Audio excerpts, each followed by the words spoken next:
Jadi orang dapat dikatakan cerdas kalau memang ia membangun satu habit ya, habit untuk selalu terhubung dengan sumber pemberi, sumber energi kita dalam hidup ini.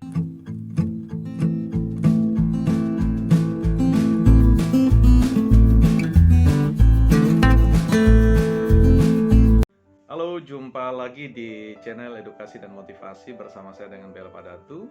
Teman-teman sekalian, kita mau berbicara tentang 4 tips untuk cerdas. Ya, ini penting bahwa ketika kita memahami tentang makna dari cerdas, itu menyangkut tentang kecerdasan emosional, kecerdasan intelektual, dan kecerdasan spiritual. Tetapi saya mencoba ingin meramu ketiga kecerdasan itu dalam konteks praktek ya, atau implementasinya dalam hidup kita sehari-hari.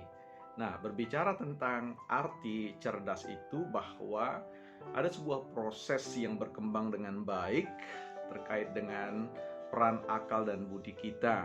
Jadi proses kecerdasan itu atau kecerdasan itu adalah sebuah kondisi di mana berlangsung atau sudah berlangsung atau tercapainya sebuah perkembangan yang kita harapkan dari sisi pikiran kita dan budi kita ya, akal dan budi kita.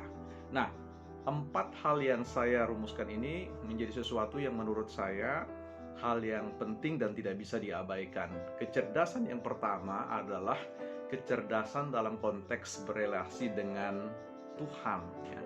Apapun agama dan keyakinan teman-teman sekalian ya, membangun relasi ya, kecerdasan terkait dengan ini bicara tentang spiritualitas, bahwa orang atau pribadi yang mampu membangun atau menghubungkan dirinya senantiasa dalam relasi bersama dengan pencipta atau sumber pengada itu ya, merupakan satu sinyal yang sangat kuat untuk menandai kecerdasan seseorang. Jadi orang dapat dikatakan cerdas kalau memang ia membangun satu habit ya, habit untuk selalu terhubung dengan sumber pemberi, sumber energi kita dalam hidup ini. Jadi pastikan bahwa teman-teman tidak kehilangan momentum spiritual ini, momentum berelasi dengan pencipta kita.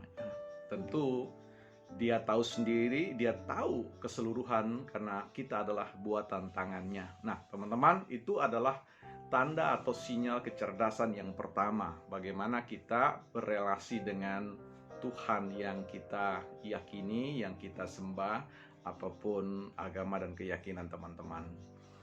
Yang kedua, kita dapat dikatakan sebagai pribadi cerdas kalau kita ya berkembang atau membangun kecakapan berelasi dengan apa yang disebut dengan keluarga kita, orang-orang terdekat kita, orang-orang ring satu kita, ya, istri, anak, kemudian orang tua, keluarga besar, ya, bahwa keberadaan mereka itu merupakan sumber ya, yang memberikan motivasi bagi kita ada di tengah-tengah kehidupan ini, yaitu bagaimana membangun kekuatan sosial dalam unit yang paling dekat, unit yang paling kecil, yaitu keluarga kita. Tentu kalau teman-teman berbicara tentang pasangan, bahwa mereka memang hadir dalam rangka bukan saja melengkapi kelemahan kita, tetapi memperkuat atau menajamkan kompetensi atau kekuatan-kekuatan yang kita miliki. Nah, ini menjadi satu support system atau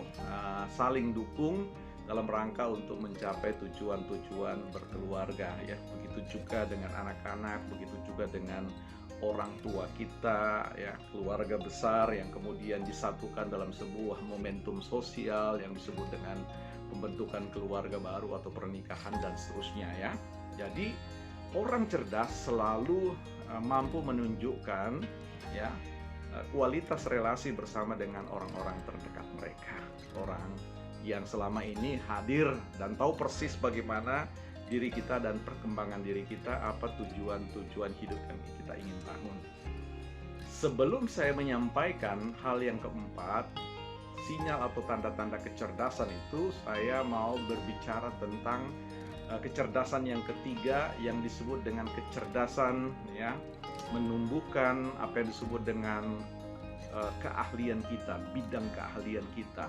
Jadi kita perlu menjadi orang yang sadar bahwa kita memiliki sesuatu dalam diri kita, apa yang disebut dengan bakat, talenta, ya. Orang-orang yang memiliki kompetensi, ya, kecakapan tertentu yang harus ditumbuhkan, ya, setiap hari, ya. Jadi orang yang cerdas itu punya perilaku selalu, ya, bangun dari tidurnya dan kemudian berbuat sesuatu agar apa yang dia buat terkait dengan bidang kompetensi, bidang talenta, bakatnya itu bertumbuh, berkembang semakin kuat selapis demi selapis hingga memiliki power, ya, memberikan daya yang besar bagi dirinya untuk sanggup berperkara atau menjadi hal-hal yang bisa menyampaikan atau memberikan, membagikan sesuatu yang baik dari kepemilikan skill itu. Nah, sehingga ini merupakan sebuah anjuran bagi kita untuk benar-benar fokus pada bidang pengembangan keahlian. Nah, disinilah kita menjadi hal yang penting. Yang terakhir adalah bicara tentang apa yang disebut dengan cerdas dalam konteks relasi dengan masyarakat. Apa yang Anda miliki, relasi dengan Tuhan, dengan saudara, dengan keluarga, dengan keahlian yang Anda sudah miliki, itu diarahkan untuk kemanfaatan masyarakat. Yang Anda miliki adalah bagaimana segala sesuatu itu bermanfaat bagi banyak orang, ya. Saya Bel Padatu, selamat mengembangkan kecakapan itu. Sampai jumpa, salam hebat dan salam Trio.